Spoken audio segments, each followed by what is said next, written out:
start today's mobility session with the frog stretch.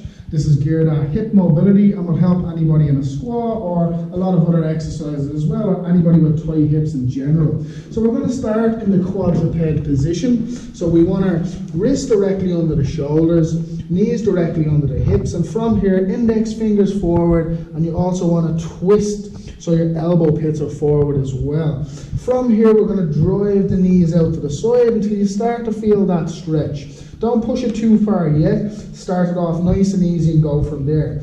From here, you're going to adjust your ankles. So your ankles should be in line with your knees and your toes should be turned out. Then what we want to do, we're going to sit back onto the hips until we feel the stretch. When we feel the stretch, pause for a couple of seconds.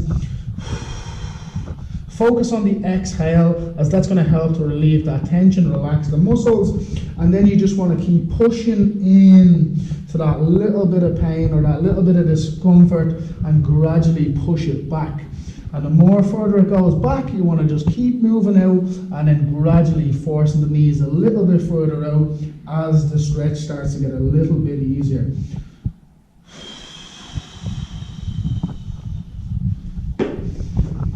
And that's the frog stretch.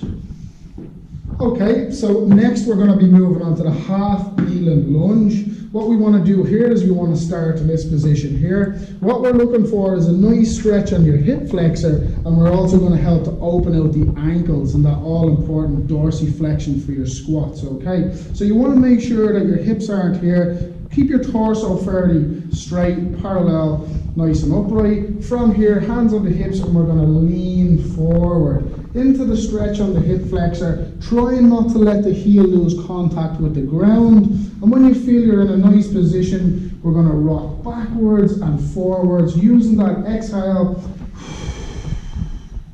at the biggest part of the stretch to really help us sit in. When you feel as if you've opened up the hip flexors, you can then move on to the other side and repeat just like that. Okay, so next we're going to move on to the pigeon stretch. So what we're going to do is we're going to start this one in a high plank, okay? So again, index fingers forward and twist your shoulders out so your elbow pits are forward to create nice stable shoulders. From here, you're going to push up, bringing your knee in nice and tucked in between the hands, or as close as you can until you start. Then what you want to do is pull yourself up so you have a nice tall chest and a nice neutral spine. When you feel a nice stretch in the body, we're going to work our way around. Starting from one side, you'll feel a nice stretch on the hip, and then we're going to work our way all the way around. What you want to focus on here again is that exhale.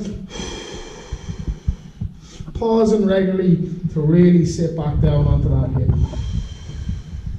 And then from here, you're going to come back up and then repeat on the other side, just like that.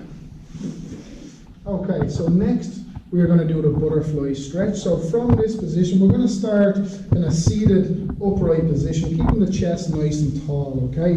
So from here, our goal is to bring our feet in together until our soles are just about touching each other, okay? So what this is going to do, it's going to help to open up the groin. So from here, if you want, you can grab the front of your feet just to really help you push up into that. From here, nice big stretch along the back. You'll feel your back opening up, the spine is going into flexion, and it's really going to help open out that hip. So gradually sitting more and more in, and you can even alleviate the knees by pushing them out to the side. And remember to have that big exhale in the biggest part of the stretch there. And that there is the butterfly stretch. Okay, so next we're going to move on to the 90-90 hip stretch.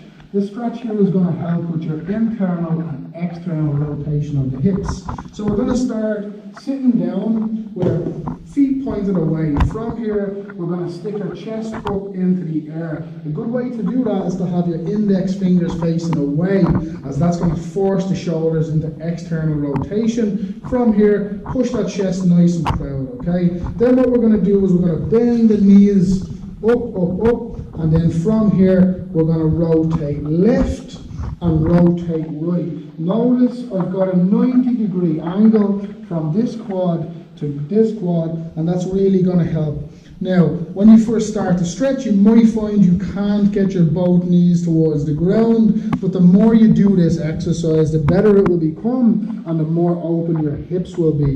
And as always, as we get to each side of the stretch, always remember to focus on that all-important exhale. So that there is the 90-90 hip stretch, and that's going to help with your internal and external rotation.